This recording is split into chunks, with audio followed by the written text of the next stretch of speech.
پروردگار عالم نے انسان کو ایک ایسی طبیعت کے ساتھ خلق کیا ہے، ایسی خلقت کے ساتھ خلق کیا ہے کہ اس کے اندر ٹھہراؤ ہو ہی نہیں سکتا. یعنی جسمانی طور پر یہ ممکن ہے کہ انسان کہیں ٹھہر جائے، رکا رہے. جیسے ابھی آپ مثال کے طور پر مجلس سننے کے لیے، ہم مجلس عرض کرنے کے لیے رک جائیں گے، لیکن روحانی طور پر انسان کبھی ٹھہراؤ میں آئے یہ ممکن ہی نہیں ہے. یہ جو روح ہے یہ ہمیشہ اپنا سفر کرتی ہے، چاہے بلندی کی طرف چاہے پستی کی طرف. ہاں، بدن جو ہے اس کا معاملہ بالکل ڈیفرنٹ ہے. آپ کسی آدمی کو جو مثال کے طور پر 6 فٹ کا ہو گیا ہو، وقت گزرنے کے ساتھ ساتھ تھوڑا کمر جھکتے تو دیکھیں گے، لیکن 6 فٹ کا بندہ 3 فٹ کا ہو جائے بغیر ایمپوٹیشن کے، یہ نہیں ہونے والا. اب وہ جو ہو گیا تو ہو گیا. اب اسی طریقے سے جو بچہ مثال کے طور پر ابھی 3-4 فٹ کا ہے، یہ نہیں ہو سکتا کہ وہ اوور نائٹ 7 فٹ کا ہو جائے. ہاں، یہ تو میڈیسن میں ہو جاتا ہے کہ سر پہ کوئی چوٹ لگی، اس کے بعد کنٹینیوس قد بڑھنا شروع ہو گیا، وہ 7 فٹ کا ہو گیا. اوور نائٹ ہو جائے، یہ نہیں ہو سکتا ہے. روح میں ہو سکتا ہے یا نہیں ہو سکتا؟ ہاں، روح میں ہو سکتا ہے. یہ فلیکسیبلٹی روح کی ہے کہ روح اپنے سفر کو کبھی تیزی سے اوپر کی طرف لے جا سکتی ہے، کبھی ہلکے ہلکے اوپر لے جا سکتی ہے. یہ بھی کر سکتی ہے کہ تیزی سے نیچے چلی جائے، ہلکے ہلکے نیچے چلی جائے. یہ بھی ہو سکتا ہے ایک رات تیزی سے اوپر جائے، دوسری رات تیزی سے نیچے آئے. روح کے اندر یہ ساری فلیکسیبلٹیز پاسبل ہے. اس کا مطلب کیا ہے؟ اس کا مطلب یہ ہے کہ میں اور آپ جو اپنی زندگی کا ایک ایک منٹ گزار رہے ہوتے ہیں، ہم کچھ نہ کچھ اپنے اندر خلق کر رہے ہوتے ہیں. ہم لوگ اس معنی میں کچھ نہ کچھ خلق کر رہے ہوتے ہیں. یہ تھوڑی سی تفصیل میں آپ کی خدمت میں روایت کی مدد لے کے عرض کرتا ہوں. درود بھیجے گا محمد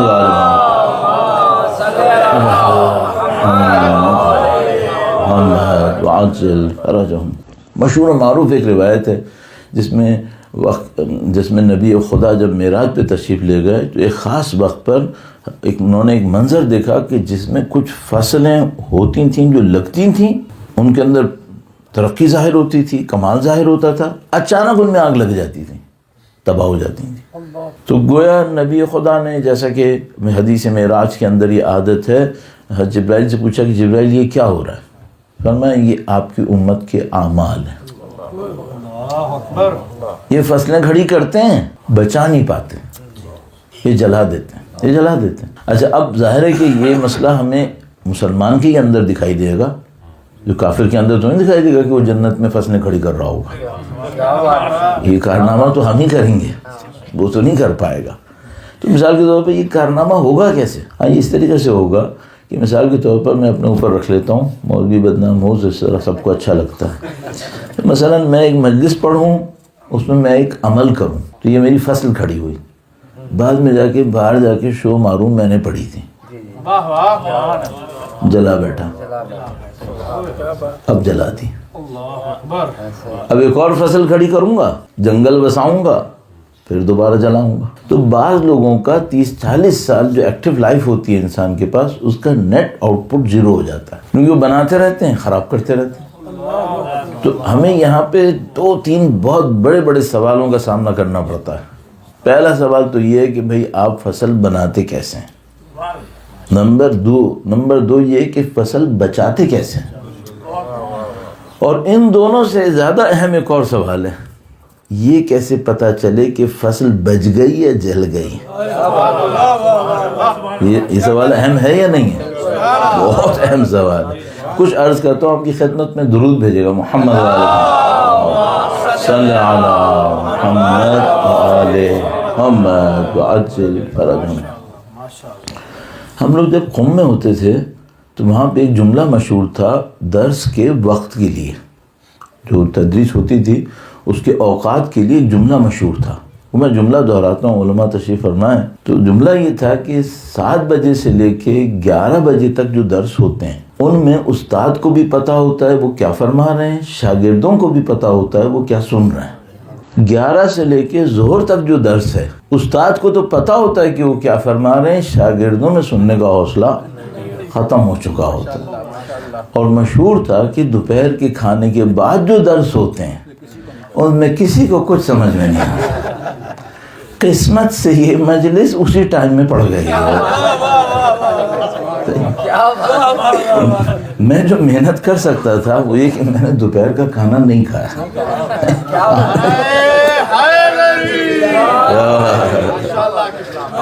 میں نے کہا کم سے کم میں اس کیٹیگری سے تو باہر آ جاؤں, کچھ کو تو سمجھ میں آئے کہ کیا ہو رہا ہے. تو الحمدللہ آپ میں سے بھی کافی لوگوں نے نہیں کھایا, تو ہاں اس کا مطلب ہے معاملہ زندہ ہے. ٹھیک ہے, اللہ آپ کی سلامتی میں اضافہ فرمائے, آپ کی توفیقات میں اضافہ فرمائے انشاءاللہ, آپ کی فصلوں کو باقی رکھے انشاءاللہ.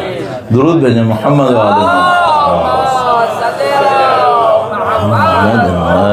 محمد واجل فرما.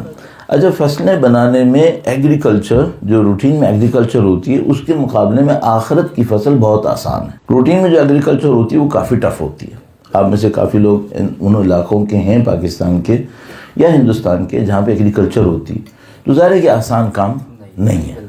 چاہے وہ جس میں 2 دفعہ پانی لگے, چاہے وہ جس میں 3 دفعہ پانی لگے, بالآخر ایگریکلچر کام ذرا مشکل کام, زراعت مشکل کام ہے. البتہ یہ ہے کہ ہمارے پاس روایت موجود ہے کہ تمام انبیاء زارع تھے. تمام انبیاء نے زراعت کا کام کسی نہ کسی سب میں کیا ہے. اس طریقے سے یہ بھی ہے کہ سب نے بکریاں پالی ہیں, سب نے.